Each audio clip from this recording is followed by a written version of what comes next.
어떤 목사님이 그래요. 은혜가 만병통치약이다 그랬어요. 은혜 충만하면 감기도 떠나간다 그랬어요. 아멘. 말이 안 되는 것한테 말이 되는 겁니다. 정말 은혜 받은 사람의 특징이 뭐냐? 세 가지라 그럽니다. 첫째는 마음이 기쁘대요.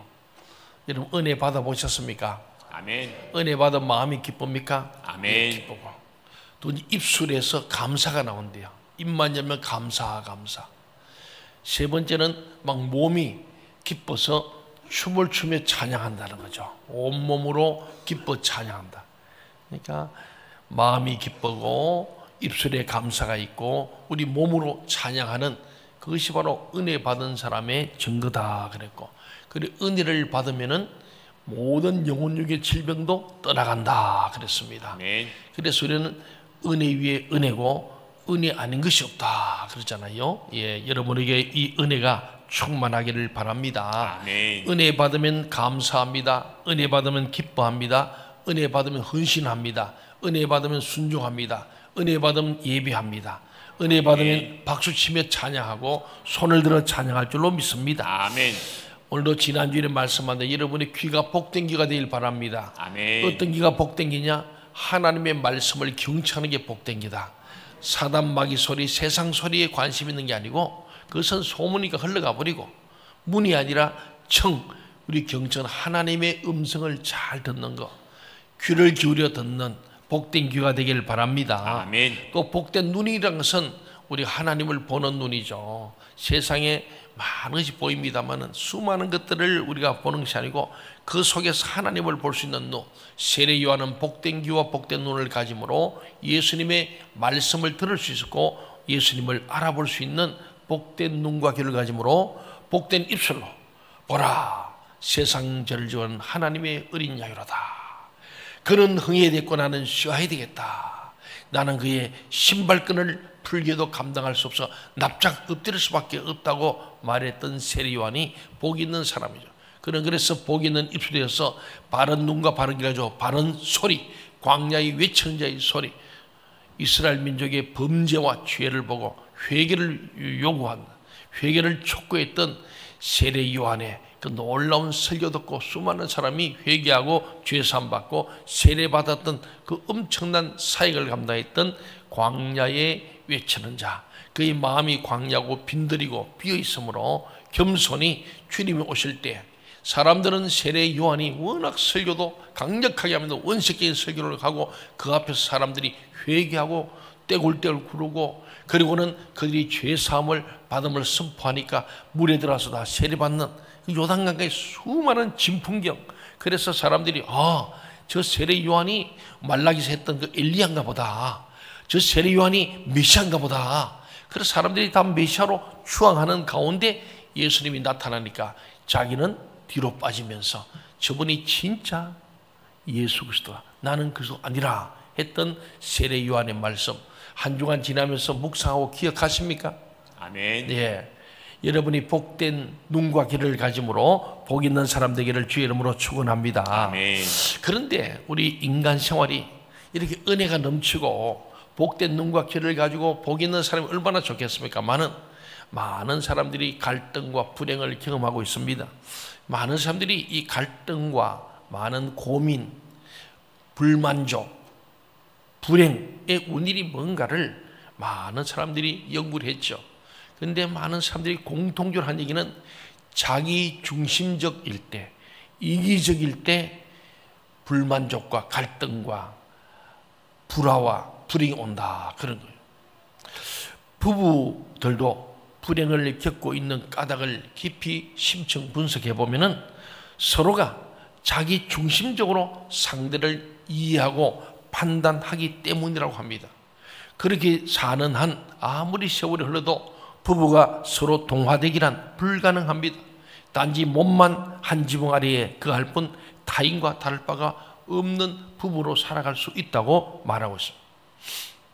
우리 생명지 동교회 모든 성도님들, 이런 부부관계는 어떻습니까? 화목합니까? 아멘. 갈등이 없습니까? 아멘. 불행하지 않습니까? 그는 굉장히 여러분이 자기 중심이 아니라 상대방을 이해하고 배려하기 때문에 가능한 거예요. 그렇지 않으면 부부 사이도 불화 때문에 많은 가정이 깨어지고 있습니다. 하나님과 우리의 관계도 예외가 아닙니다. 누구보다 교회 출석이나 행사에 열심일지라도 하나님 앞에서 자기 중심적인 삶을 버리지 않는다면 나는 실은 하나님과 무관한 사람일 따름입니다. 하나님을 믿는다는 것은 자기 중심적이던 삶의 축, 그 중심축을 하나님 중심으로 옮기는 것을 하나님을 믿는다 할 수 있는 거예요. 여러분 하나님을 믿습니까? 아멘. 예, 오늘 다 믿으시니까 오늘 이렇게 나왔잖아요. 그럼 여러분이 자기 중심의 이 축에서 하나님 중심으로 축을 옮겼습니까? 아멘. 조금 대답이 시원찮잖아요. 우리가 교회 교육의 목표, 우리 교회는 가르칠 교자, 모일 회자, 사람들 모아서 교육하는 곳이에요. 회당에서 가르치시는 예수님, 마을로 도시로 다니면서는 청복음을 전파하셨더라. 프리칭. 교회에 모여서는 티칭입니다. 가르치는 거. 목사님들 가르치는 거. 근데 우리가 교육을 보면은 첫 번째 거듭난 인간입니다. 거듭나는 게 뭐냐? 물과 성령으로 거듭나야 된다. 근데 물과 성령으로 거듭난 사람은 내가 죄인임을 알고 자기 중심을 버리고, 그리고 성령으로 거듭나서 영적인 사람, 예수에게 중심축을 도는 사람이죠. 우리가 물을 건널 때도 징검다리가 있는데 하나는 이게 물이 막 잠길 듯 말 듯 하고 돌이 작아가지고 흔들릴 것 같아요. 그런데 옆에는 튼튼한 큼지막한 반석같은 돌이 있어. 여러분 어디를 밟겠습니까? 믿을 만한 돌을 밟잖아요. 이쪽에 왼쪽인 돌을 버리고 오른쪽에 중심축을 담아서 발을 내딛는 거예요. 똑같습니다. 하나님을 믿는다는 것은 자기 중심인 삶의 축을 하나님께로 그 중심축을 옮겨, 그게 거듭난 인간이에요. 아멘. 물로 씻어버리고 나는 죽고 성령으로 하나님의 중심의 삶을 사는 사람, 이게 하나님을 믿는다 하는 말씀이죠. 누가 예수 그리스도의 진정한 제자이겠습니까? 주님 중심으로 자기 삶의 축과 방향을 바꾸는 자가 주님의 제자입니다. 아멘. 여러분은 주님의 제자입니까? 아멘.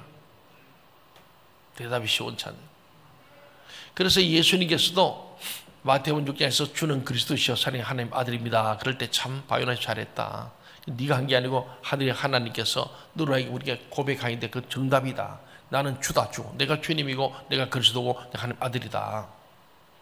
그 다음에 하신 말씀이 이제 너희가 그렇다면 나를 따라와야 되는데 따라오려면은 자기를 부정하고 부인해라는 거예요. 그게 자기 중심을 버리는 거예요. 이중의 삶을 버리는 거예요. 우리가 예수 믿어서 내 중심으로 살면 하나님은 없습니다. 그래서 기분 감정 따라 사는 거예요. 왜? 자기 중심이니까. 내가 만족하지 않으면 다 불만족이에요. 그래 불평원만 거예요. 광야에 나갔습니다. 그들이 볼 때 자기 중심으로 목이 말라, 배가 고파. 그러니까 불평원망하면서 불행해진 거죠. 만족이 없어요. 자기 중심. 이게 오늘 우리가 예수 믿을 때 제일 먼저 자기를 부정하고 부인하고, 그래야 자기 십자가를 질 수 있어. 자기 사명을 알고. 십자가는 쉽지 않습니다. 어렵습니다. 그리고 그것은 욕된 것이고 저주스러운 것일 수도 있습니다. 그래서 비아 돌로사는 슬픔의 길, 고난의 길, 죽음의 길이란 그런 뜻 아닙니까? 예. 그것은 곧 비아 크로시스, 결국은 십자가의 길이라는 거예요. 예. 이 십자가는 고난과 슬픔과 고통을 상징하는 건데, 자기를 부인해야만 그 고난과 어려움의 그 길을, 그 가게에서 십자가를 짊어질 수 있다는 거예요. 이제 12월 되면은 우리 전체 재직이 새로 임명되고 각 부서가 임명되고 교회학 교사로 찬양대로 각 우리 사역자 학교 임명이 됩니다. 그럴 때 자기 중심인 사람은 자기 형편을 보니까 내가 이걸 맡을 수가 없어. 그래서 거절하게 됩니다. 그건 아직도 하나님을 믿는 게 아니죠. 물론 형편 사정이 되어 있지만 하나님, 내 중심에서 하나님 쪽으로 중심축을 옮겨버리면은 먼저 그의 나라와 그의 의를 구하는 자가 되는 거예요. 아멘. 그게 이제 자기 중심에서 하나님 중심, 주님 중심으로 옮겨진 진짜 하나님 믿는 것이 예수 믿는 거예요. 그래서 가끔 보면은 저분이 지금 하나님 믿나? 예수님을 믿는 사람이 저렇게 말하고 행동할 수 있을까라는 게 뭐냐면은 바로 자기 중심을 버리지 못한 내 중심, 내 자존심, 내 이름 석자에 목숨을 거는 사람들은 아직도 하나님을 믿지 않고 자기를 믿는 사람이다. 그런 말씀이 됩니다. 사랑하는 여러분, 우리는 주님 중심으로 우리 삶의 축과 방향을 바꿈으로 주님의 진정한 제자가 되시기를 주 이름으로 축원합니다. 아멘. 그 순간부터 주님께서 친히 그를 인도하시고 가꾸어 주시고 책임져 주시기 때문입니다. 오늘 본문 속에 세 사람이 등장합니다. 이 등장하는 세 사람의 공통점을 발견합니다. 먼저 안드레에게 주목해 봅시다. 오늘 그저 안드레, 베드로, 나다나엘 세 사람이 등장해요. 예수님 제자를 부르시는 중에 이제 제자 부르는 과정 속에서 자기 중심적이었던 사람이 주님 중심이 될 때 주님의 제자가 되는 과정이 세 사람의 공통점이에요. 보세요. 먼저 안드레를 한번 주목해 보세요. 그는 자신의 스승인 세례 요한, 그 당시에는 뭐 세례 요한이 모든 사람이 스승이에요. 모두가 세례 요한이 최고였습니다. 그러니까 예수님의 제자들이 다 본래는 세례 요한의 제자인데 돌아온 거예요. 그 대표가 안드레입니다. 안드레는 자기의 스승인 세례 요한이 주님을 가르쳤어. 주님이 세례받으러 올 때 지난번에 봤잖아요. 보라, 세상 죄를 짊어지는 어린 양이로다. 세상 죄를 짊어지는 어린 양이 누구냐면 그게 그리스도 메시아거든. 근데 자기가 믿고 신뢰하던 세례 요한이 예수님을 보면서, 나사렛을 보면서 제가 바로 세상 죄를 짊어지는 어린 양, 하나님의 아들이라고 말하니까 깜짝 놀란 거예요. 이것을 듣고 안드레는 세례 요한이 아니라 저 나사렛 예수가 그리스도이구나 하고 믿고 따르게 되는 과정인데, 먼저 본문 38절 한번 보세요. 38 같이 읽어볼까요? 시작. 예수께서 돌이켜 그 따르는 것을 보시고 물어 이르시되 무엇을 구하느냐? 이르되 랍비여 어디 계시노니까 하니, 랍비는 번역하면 선생이라. 예, 여기 보면은 랍비는 번역하면 선생이라 그랬어요. 안드레는 처음 만난 주님을 랍비라 불렀죠. 그 당시에 랍비는 사회적으로 저명하고 존경받을 만한 사람을 랍비, 선생님 이렇게 불렀다고. 그러니까 이 안드레가 처음 본 것은 예수님이 범상하진 않지만은 존경받을 만한 선생님 정도로 본 거예요. 이때만 해도 안드레는 자기 중심적으로 자기 생각하여서 예수님을 평가한 거죠. 예수를 볼 수 있는 복된 눈을 갖지 못한 거예요. 복된 길을 가지 못했죠. 그날 주님께서 그러잖아요. 와보라. 주님 어디 계십니까? 와보라. 그래서 가서 그날 주님의 모든 일들을 하루 동안 따라다니면서 본 후에 주님에 대한 안드레의 자기 중심의 생각이 주님 중에 바뀌어버린 거예요. 그 표가 뭐냐? 호칭이 바뀌었어요. 여러분 한번 볼까요? 41절 같이 봅시다. 시작. 그가 먼저 자기의 형제 시몬을 찾아 말하되 우리가 메시아를 만났다 하고, 메시아는 번역하면 그리스도라. 아까는 뭐라 그랬죠? 랍비. 처음에 자기 중심적으로는 예수를 보면서 랍비라, 선생님, 존경하시는 분입니다. 존경하는 선생님 이런 뜻이에요. 근데 주님을 직접 만나서 하루를 지나고 나니까 그분의 말씀과 그분의 모든 일들을 보면서 복된 눈과 복된 길을 가지니까 그게 복된 입술을 이어서 뭐라고 호칭합니까? 메시아. 메시아. 이는 히브리 말로 구원자란 말이죠.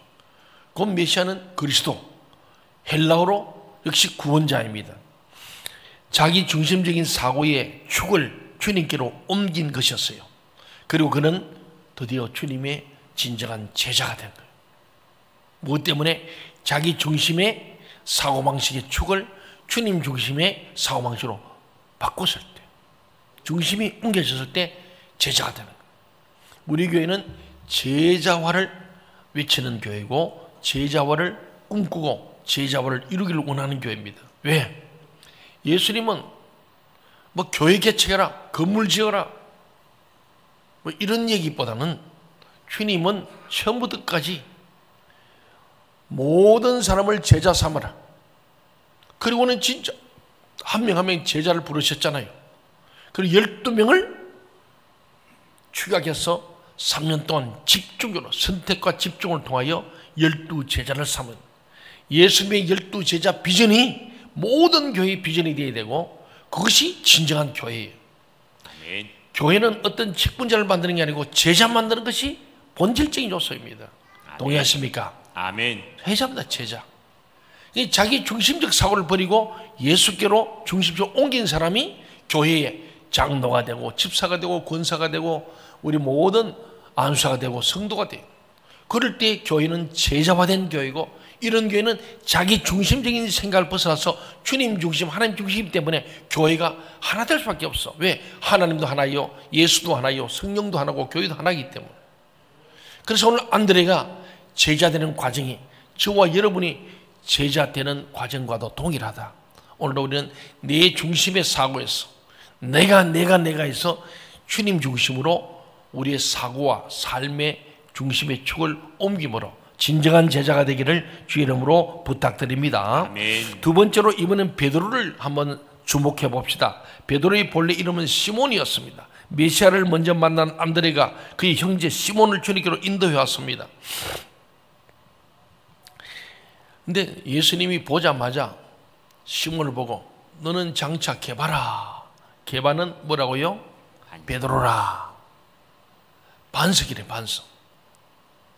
예수님은 딱 보는 순간에 안드레는 뭔가 막 구체적으로 찾아가서 예수님 어디 계시는지 어떻게 하는지 이걸 보고 싶어서 하니까 그걸 보여주셨고, 베드로는 딱 보니까 앞으로 베드로 반석 같은 믿음의 수야 될 것을 보시고 예언적 축구를 하시는 거예요. 먼저 오늘의 본문에서 예수님을 만난 베드로는 안드레의 말을 듣고 예수님을 찾아오긴 했지만은 예수님이 뭐 좋은 얘기겠죠. 시몬, 너 앞으로 게바 곧 베드로가 된다 이렇게 했어요. 뭐 듣기 나쁘진 않지만은 그런데 그 예수를 보니까 자기 중심적으로 보니까 예수님 너무 초라해. 나사렛 촌 사람이에요. 볼품없는 자가 메시아는 아닌 것 같아요. 아예 나사렛 목수의 아들, 아무리 봐도 메시아는 아니에요. 나를 뭐 개발하 그러고 기분 좋게 하긴 하지만은, 그래서 예수님을 쫓지 않기로 하고 예수를 떠난 거죠. 베드로는 이를테면 그 정도로 자기 중심적인 인물이었어요. 베드로가 뭐 성질도 급하잖아요. 빨리 쉽게 판단한 거예요. 속단한 거예요. 아이, 전 메시아 아니에요. 저 정도는 아니에요. 안드레가 너무 순진해. 그리고 예수를 따르지 않았습니다. 근데 우리 다른 복음서 누가복음 5장에 보면은 예수님이 두 번째 나타난 거예요. 예. 첫 번째 실패한 거예요, 한마디로. 왜? 베드로가 자기 중심을 벗지 않기 때문에 예수님을 믿지 않고 예수님께로 안드레처럼 제자 될 마음이 없었어요. 누가복음 5장에 보면 베드로가 게네사렛 호수에서 밤새도록 고기 잡는데 한 마리도 못 잡았어. 그래 허탈한 상태로 이제는 갈릴리 해변가에서 그물을 깃고 있는데, 그때 보니까 예수님이 그게 갈릴리 해변에 있는 많은 사람 무리에게 말씀을 전하고 있는 거예요. 주님께서 그 사람 말씀을 가르치는데 저도 가서 들어본 거예요. 참으로 놀라운 생명과 능력의 말씀이었어요. 정말 듣다 보니 전에 보니까 별 볼 일 없어 보이고 초라해 보던 그 나사렛 촌 사람이 말씀을 보니까 바리새인들과 서기관하고는 차원이 다른 아주 권세 있는 말씀, 생명의 말씀, 능력의 말씀을 전하는 거예요. 그리고 베드로가 잠시 보고 속단했던 것과는 전혀 다른 분임을 알게 된 거예요. 여러분, 사람을 겉으로 보고 판단 쉽게 하면 안 됩니다. 예수님은 겉으로 보기에는 이사야서에 볼품도 없고 근무할 만한 그런 모습이 없다 그랬어요. 아무도 40일 금식 오니까 삐썩 말랐겠죠. 뭐 그렇게 막 얼굴에 광채가 나는 것도 아니고. 그래서 외모로 보고 베드로는 에이 메시아 아니야 하고 떠났는데, 다시 갈릴리 해변에 오셔서 말씀을 전하신데 가서 뒤에서 미안하니까 뒤쪽에서 들었겠죠. 가만히 들어보니까 어이구 생긴 것하고 다르게 거기서 나온 말씀이 생명과 능력의 말씀이 막 전해지는 거예요. 말씀을 마친 주님께서, 주님 늘 주목했겠죠. 너 베드로 된다 했잖아요. 그리고 주님께서 많은 사람 중에 그 뒤에서 듣고 있는 베드로에게 명령합니다. 누가복음 5장 4절에서 깊은 데로 가서 그물을 내려 고기를 잡으라. 밤새도록 고기를 잡는데 한 마리 못 잡았어요. 이 고기 잡는 것은 베드로가 전문가예요. 오랫동안 잔뼈가 굵은 사람이거든요. 밤에는 깊은 곳이 막 고기를 도니까 거기서 그물로 잡는데 지금 해가 뜨는 동트는 아침입니다. 이때는 깊은 곳에는 고기가 없다는 거예요. 정반대로 얕은 물가에 고기가 모여드는 법입니다. 오랜 경험에 의해서 그러고 실제로. 그러나 이미 주님으로부터 이 생명의 말씀을 들은 베드로, 자기 중심에서 주님 중심으로, 말씀 중심으로 축이 옮겨가고 있던 이 베드로에게 주님의 명령은 결정적으로 자기 생각을 버리고 자기의 경험을 버리고 자기의 전문가적 모든 논리와 모든 자기의 변명을 버리고 예수님 중심으로 축을 옮기면서 그는 명령을 거역할 수 없는, 그 명령 앞에 헌신과 순종할 수밖에 없는 상태가 됩니다. 그래서 누가복음 5장 5절 우리 같이 한번 읽어볼까요? 시작. 시몬이 대답하여 이르되 선생님 우리들이 밤이 새도록 수고하였으되 잡은 것이 없지만은 말씀에 의지하여 내가 그물을 내리리이다 하고. 밤새도록 내 모든 능력을 총동원해서 고기를 잡았는데 못 잡았어요.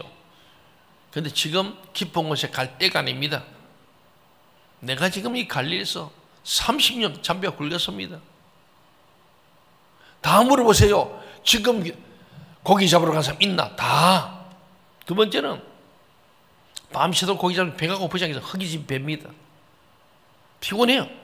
그러다가 이미 다 끝나 허탈한 마음으로 그물을 다 정리해버렸어. 여러분 같으면 순종이 되겠습니까? 거기 있는 모든 무리한테 물어봐도 예수님 편으로 들 사람 아무도 없어. 베드로 말이 맞다 그럴 거예요. 지금 깊은 데로 가서 고기 그물도 있는데 이 말 되는 소리 하면 말도 안 된다고 다들 이구동성거렸을 거예요. 그런데 오늘 베드로가, 시몬이 베드로 되는 것은 자기 중심적 생각을 버리고 예수님의 말씀에 순종하는 거예요. 그러면 그러잖아요.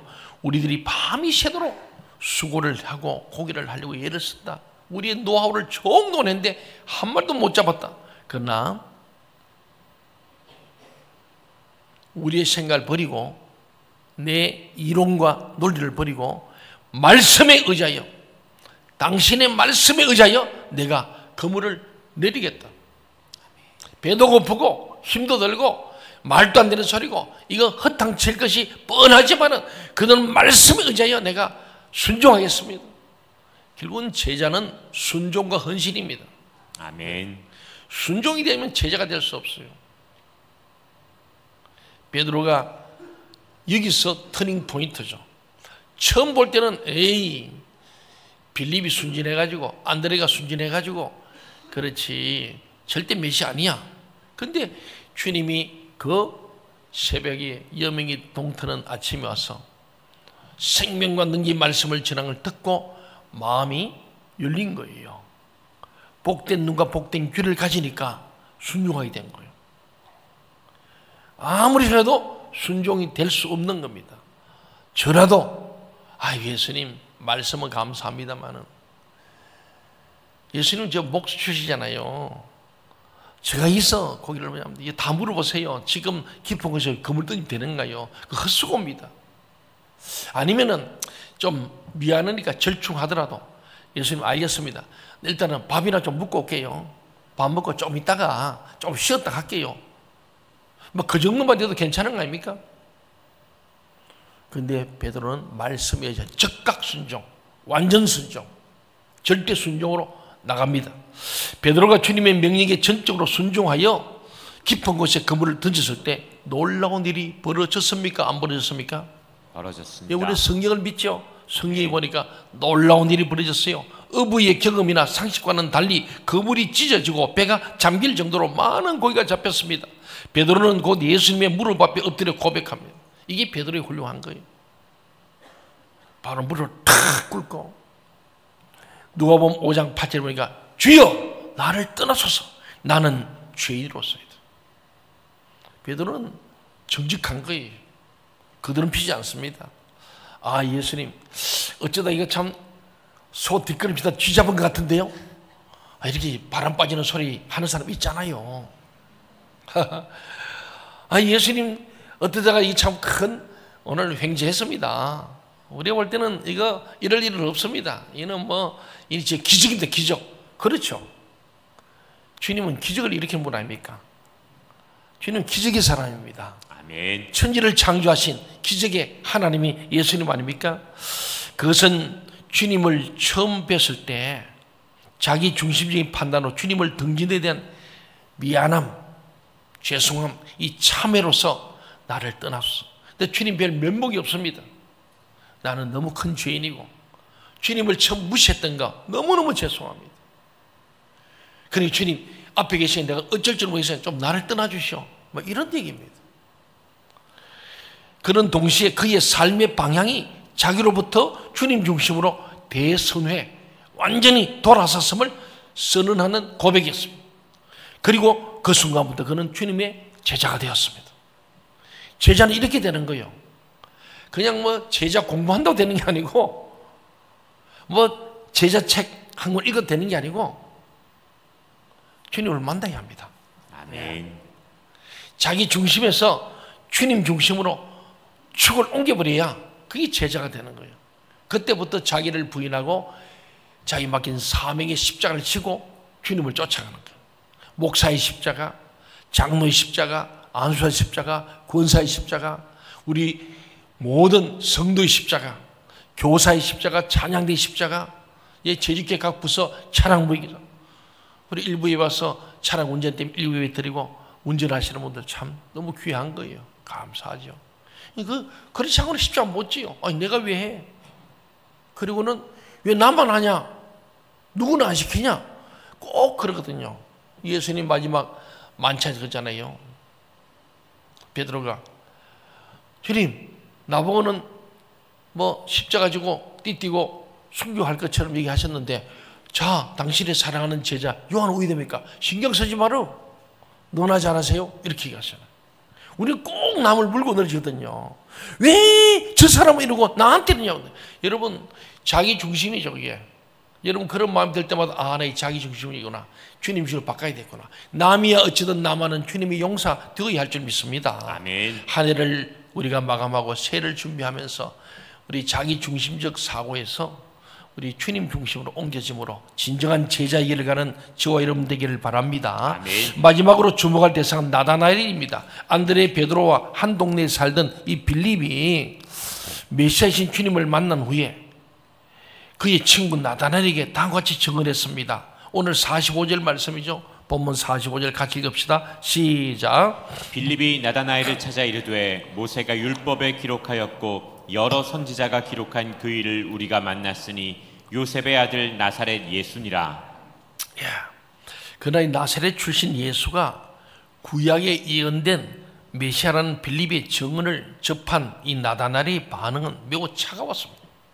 나다나엘은 상당히 좀 수준이 있는 사람이고 이런 부분에서 많은 고민과 연구를 하는 사람이었음을 볼 수 있어요. 우리가 언더우드라는 우리가 연세대학교 신촌 세브란스 병원을 세운 이 언더우드 있잖아요. 그 언더우드 뜻이 뭡니까? 언더 플러스 우드입니다. 언더가 뭐죠? 아래. 뭐 아래. 우드가 뭐예요? 나무. 나무 우드 아닙니까? 언더우드는 뭡니까? 나무 아래. 예, 나무 아래에 있는 사람 나다나엘을 얘기해서 언더우드는 나다나엘을 생각해서 자기 이름을 한 거죠. 언더우드를 한 거예요. 자, 보면 나다나엘이 이거 말도 안 되는 소리야 이렇게 생각한 거예요. 구약의 모세 율법과 예언자들의 이 예언서에 나오는 그 메시아가 저 나사렛 목수의 아들 요셉 아들 저 좋은 사람이 그리스도라고? 에이, 그럴 수가 없어. 말도 안 돼. 아주 냉정하게 받아들이지 않습니다. 그래서 46절에서 그러잖아요. 여러분이 자네대로 나사렛에서 무슨 선한 것이 날 수 있느냐? 그러잖아요. 그러니까 이게 나다나엘이 좀 수준 높은 사람이었으니까. 그러니까 볼 때 에이 나사렛 무슨 선한 것이 나오겠냐 그렇게 비웃었어요. 그러나 빌립이 주님께로 와보라 하고 계속 그 친구를 강권했어요. 여러분 때론 강권해야 됩니다. 아멘.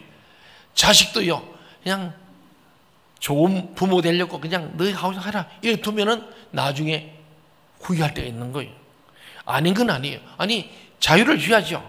자유롭게 하되 하나님 믿는 거에 대해서는 강권해야 합니다. 아멘. 이거는 자유가 아니에요. 신앙은 자유 같은데 그 자유는 무슨 자유냐? 믿을 자유예요. 믿을 자유. 예수님 믿을 자유지 예수 안 믿을 자유가 아니거든요. 동의하십니까? 아멘. 근데 이 악법들은 뭐냐면은 부모가 자녀들을 예수 믿게 얘기하고 강권하면은 애들이 신고하면은 부모가 잡혀가는 거예요. 벌금 물어야 되는 거예요. 이게 악법이라는 거예요. 여러분, 우리가 예수 만나고 생명의 이 주님을 만나면 이걸 반드시 내 자녀에게 이 좋은 걸 줘야 안 되겠어요? 아멘. 다른 건 몰라도 예수 믿고 천국 가야 되겠습니까? 아멘. 예, 그거는 강권해야 되는 거예요. 내 친구, 내 이웃들, 내 가족들을 받는 거. 그래서 우리 성탄절에는 총동원 전도 출석주일입니다. 부활절과 우리가 선포했잖아요. 그래서 지금 한 달 남았는데 여러분들 그날은 만사적이고 내가 출석해서 제적교인이 출석교인 되는 총동원 주일이고 출석주일이고 플러스 전도에서 오는 총동원 전도 출석주일이 되어야 할 줄 믿습니다. 아멘. 강권해서라도 차에 태워가지고 와야 합니다. 오늘 보지만은 이 빌립이 나다나엘에게 강권함에 나다나엘은 할 수 없이 친구에게 끌려 예수에 갔어요. 안 가려 그랬어요. 이거 만날 필요도 없어. 근데 친구가 강권함에 끌려갔다는 거예요. 나다나엘을 보신 주님께서 47절에서 탁 주님이 말씀을 던집니다. 뭐라고 말하면 47절 읽어볼까요? 시작. 예수께서 나다나엘이 자기에게 오는 것을 보시고 그를 가리켜 이르시되 보라 이는 참으로 이스라엘 사람이라 그 속에 간사한 것이 없도다. 예수님은 안드레는 막 이렇게 막 가서 막 살피는데 관심이 많으니까 와보라 해가지고 보여주고 들려준 거예요. 나다나엘은 좀 생각을 많이 한 사람이야. 이게 이제 아주 내공이 있는 사람이니까 예수님 보자마자 그 깊은 속에 있는 독심술처럼 말이죠. 꿰뚫어 보시면서 야, 너는 참으로 이스라엘 사람이다. 참 이스라엘.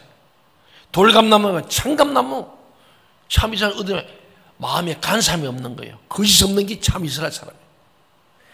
다르면 하나님의 사람이죠. 하나님의 사람은 마음에 거짓이 없고 간삼이 없고 정직하다는 거예요. 거짓이 없다는 말씀이죠. 이에 나다나엘이 의아해하는 거예요. 아니, 저 시골 촌사람이 뭔데 내 속을 꿰뚫어 보지? 의아해가지고 그는 반문합니다. 그도 그럴 것이 나다나엘은 그 이전에 예수님을 뵌 적이 없었기 때문에 처음이잖아요. 그 주님께서 대답하잖아요. 48절에 빌립이 너를 부르기 전에 네가 무화과 나무 아래에 있는 것을 보아노라. 야, 투실이 있는 것 같잖아요. 뭔가 초월적인 신기를 본 거예요. 주님께서 나다나엘에게 네가 무화과 나무 아래 있을 때 보았다 하신 말씀은 나다나엘의 메시아를 간구하는 참 생명에 대한 그의 내적 갈망을 이미 알고 계셨다. 부처님이 보리수 아래서 돌을 닦잖아요. 이스라엘 사람들은 무화과 나무는 생명을 상징해요. 생명. 그래서 주로 무화과 나무 아래서 기도도 하고 묵상을 많이 한대. 특별히 메시아 대망 사상인데 메시아를 깊이 묵상하면서 언제 주님이 오십니까? 메시아가 어떻게 오십니까? 이런 부에서 메시아를 묵상할 때에 무화과 나무 아래서 많은 기도하는 장소.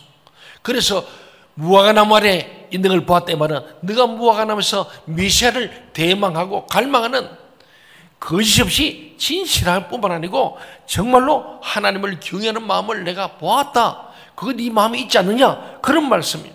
그래서 나다나엘이 자기의 심중마저 훤히 꿰뚫어 보시는 주님 앞에서 나다나엘은 더 이상 자기 중심적일 수가 없었고 주님을 메시아라 고백하지 않을 수 없었어요. 그래서 오늘 49절 한번 볼까요? 다 같이 읽겠습니다. 시작. 나다나엘이 대답하되 랍비여 당신은 하나님의 아들이시요 당신은 이스라엘의 임금이로소이다. 아멘. 앞에서는 랍비 선생이요 존경하는 선생입니다. 그 다음에 한 얘가 내가 그리 알았지만 진짜는 당신은 하나님의 아들이십니다. 메시아라는 거예요. 당신은 이스라엘의 임금, 유대인의 왕으로 오신 거예요. 이 예수님의 공생의 사이 끝날 때 했던 베드로의 신앙 고백보다 훨씬 앞서 지금 초창기입니다. 그러니까 이 나다나엘의 신앙 고백이 대단한 거예요. 당신은 하나님의 아들이시오, 이스라엘의 임금이로소이다. 참으로. 예. 그 역시 삶의 축을 자기로부터 주님께로 옮겼고 그 순간부터 그는 주님의 제자가 되었어요. 그러니까 공통점이 뭐냐면 자기 중심에서 주님 중심으로 축을 옮길 때 뭐가 돼요? 제자가 되었더라. 아멘. 이 세 사람에서 얻을 거예요. 오늘 저와 여러분도 우리 주님 명령선 제자입니다. 아멘. 제자입니다. 아멘. 제자되라 그랬잖아요. 모든 민족을 제자 삼아라. 그래서 우리 지난 2주간에 우리 제자 되기 위해서 제자의 리더십 확립학교, 또 제자가 되기 위해서 셀 개척학교, 우리 함께 했는데 많은 분들이 참여해서 너무 감사합니다. 정말 제 김장철이고 춥기도 하고 감기도 걸리고 바쁜 중에도 많은 분들이 이 자리에 참여해서 이틀 동안에 끝까지 함께 하신 분들, 이게 뭐냐면 우리가 자기 중심적인 모든 삶이 있잖아요. 뭐 바쁘고 일도 많습니다. 그걸 지금 버리고 자기 중심에서 주님 중심으로, 제자 되려는 그 중심으로 와서 말씀을 듣고 복된 눈을 가지고 복된 귀를 가지고 복된 입술이 되어서 복된 삶을 살기로 작정하는 것이 제자 아니겠습니까? 자기를 부인하고 자기 십자가 지고 주를 쫓아가는 거예요. 우리 모든 성도들은 자기 중심에서 주님 중심 옮겨지면서 주님이 주신 십자가, 제자화의 십자가, 셀 리더의 십자가를 지고 주님을 쫓아가는 거예요. 그럴 때 저와 여러분은 진짜 하나님을 믿는 사람이고 예수 믿는 사람이란 거예요. 예수는 믿는데 자기 중심을 버리지 못하고 전부 다 바쁘고 이래서 저래서 다 자기 중심이죠. 주님 중심으로 축을 옮기지 못할 때 우리 제자가 못 된다는 말씀이에요. 그랬으면은 안드레도 베드로도 나다나엘도 주님의 제자가 되지 못했을 겁니다. 그렇습니다. 사랑하는 여러분, 그러면서 주님 말씀하잖아요. 50절 말씀 한번 볼까요? 주님께서 다시 한번 말씀하는 거예요. 같이 읽겠습니다. 시작. 예수께서 대답하여 이르시되 내가 너를 무화과 나무 아래에서 보았다 함으로 믿느냐? 이보다 더 큰 일을 보리라. 아멘. 제가 오늘 제목을 더 큰 일을 보리라, 그래 제목을 지은 거예요. 제자가 되어야 더 큰 일을 볼 수 있다는 거예요. 아멘. 그전에는 못 보는 거예요. 왜? 복된 눈이 아니에요. 자기 시각에서만 보는 거예요. 자기 중심의 눈이니까 전체를 못 보고 그저 자기 앞에 나무 보는 거예요. 숲을 보고 나무를 봐야 된다. 우리 성경의 목적이 숲을 보기에는 성경 중심으로 숲을 보고 그 속에 나무를 보아갈 때에 이 나무가 지금 어디에 위치인지를 알므로 전체 성경의 현주소를 알고 배경을 알고 내용을 파악할 수 있다. 이 자기 중심인 사람은 소화적이죠. 좁아요. 옆을 못 봐. 그래서 불평이 생겨요. 자꾸 남과 비교하게 되는 거예요. 오늘 안드레, 베드로, 나다나엘 그들이 자기 중심의 삶을 고집하였을 때 그들은 주님을 뵙고서도 아무도 보지 못했습니다. 주님을 믿지 않았습니다. 따르지 않았습니다. 그러나 주님 중심으로 자기 삶의 축을 옮겼을 때 그들은 엄청난 일들을 목격합니다. 당신의 독생자를 십자가에 죽이신 일까지 인류를 구원하시는 하나님의 극진하신 사랑의 실체를 목도했고, 주님께서 죽음의 권세를 깨뜨리시는 영원한 부활의 능력을 보았고, 뿐만 아니라 주님께서 육신을 입으신 채로 성천하시는 것도 보았고, 하늘로부터 주님의 재림을 약속하는 천사들을 목격하기도 했습니다. 그보다 더 큰 일이 있을 수 없었습니다. 모든 인간은 태어나면서부터 자기에게 사로잡혀서 자기를 붙들고 자기 중심적으로 살아갑니다. 그러나 주님의 말씀 앞에서 자신을 부인하고 주님 중심으로 살기만 하면 누구든지 안드레, 베드로, 나다나엘처럼 주님의 제자가 될 수 있습니다. 아멘. 저와 여러분도 주님의 제자가 될 수 있습니다. 아멘. 또 되어야 합니다. 아멘. 나아가 엄청난 일들을 목격하고 또 경험하게 될 것입니다. 주님께서 살아계시기 때문입니다. 아멘. 주님은 지금도 살아계십니다. 아멘. 살아서 역사하시고 우리 한 사람 한 사람을 자기 중심에서 주님 중심으로 축을 옮기게 됨으로 주님의 제자 되기를 소원하시는 분이 우리 주님인 줄 믿습니다. 아멘. 저와 여러분이 주님의 제자 되기 위해서 내 중심에서 주님 중심으로 축을 옮기기를 바랍니다. 아멘. 더 큰 일을 보리라. 여러분 생각해봐요. 모세가 믿음으로 하나님을 믿고 이스라엘 민족을 출애굽의 지도자 되잖아요. 두려워서 벌벌 떨었잖아요. 그런데 모세가 홍해가 갈라질 것을 상상이나 했겠습니까? 반석에서 생수가 강처럼 터지고 하늘 양식이 비같이 내리는 만나를 생각이나 했겠어요. 광야에서. 꿈도 꿀 수 없는 일이었죠. 여호수아가 요단강을 건들 것을 상상했겠습니까? 여리고성을 그렇게 저절로 무너져 내리라고 얘기는 했겠습니까? 결코 아닙니다. 그 누구도 생각조차 못했을 것입니다. 오직 하나님을 믿고 하나님 중심으로 나아갔을 때 하나님께서 그들을 위해 친히 그 큰 일을 행해 주셨어요. 아멘. 여러분 늘 듣지만은 저는 우리 온양 동천교회가 이렇게 생명시험 동천에 대해서 상상도 못했습니다. 꿈도 못 꿨습니다. 저는 교회 건축할 생각이 아예 없었습니다. 그저 건곡동에서 교회가 수습이나 잘 돼서 좀 평안한 게 좋겠다. 그게 저희의 바람이었지. 우리는 하나님 중심으로 축을 옮기면은 우리가 상상할 없는 여러분 개인적, 가정적, 교회적, 민족적 일도 일어날 줄 믿습니다. 아멘. 오늘 함께 기도한 것처럼 남북의 통일 요원하잖아요. 그러나 우리가 자기 중심의 축을 벗고 주님 중심으로 우리 모든 성도들이 한국 교회가 옮겨만 간다면 우리는 성서한국, 성교한국, 통일한국을 이룰 줄로 믿습니다. 아멘. 우리 이걸 믿는 믿음이 어디서 오냐? 자기 중심으로 있으면 안 돼. 그러면은 절대로 낮에 깊은 곳에 그물 못 던져요. 근데 주님 중심으로 옮길 때 사람들은 절대 안 된다는 거 역발상으로 그 대낮에 아침에 깊은 곳에 그물 떠서 만선을 이루는 기적을 체험하게 된 줄 믿습니다. 아멘. 이게 우리 믿음이 되어야 통일이 있는 거예요. 사랑하는 여러분, 하나님을 믿는다면서도 백해무익한 자기 중심의 삶을 버리지 못해서 하나님을 등지고 사는 불행한 크리스찬이 되지 마십시오.